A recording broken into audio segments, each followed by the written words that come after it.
انه العيد قرب وصلنا مكسرات لازم من حضراتكم تتجرب. لوز وبندق، كاجو وفستق دايما حاضر، يطرب القلب ويخلي الجو سافر. نقى محمص، الطعم شيء خيالي، من اول حبه بتقول وينك يا غالي. سواء مع القهوه او سهره حلوه مع العيله، المكسرات هي احلى وسيله. قلنا تخليطات فاخره ومتنوعه، رح نبلش بالتخليطه المدخنه. كان الكيلو ب 79 وهلا الكيلو ب 69، وعندي تخليطه مكسرات اكسترا كانت ب 69 وهلا ب 59. شوفوا لي بسم الله ما شاء الله يا غوالي.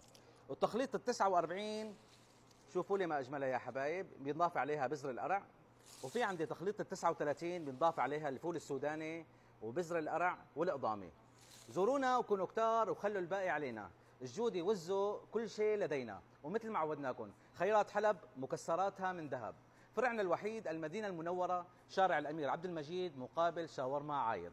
وارجعوا لي وللفيديو شيروا لي. سلامو.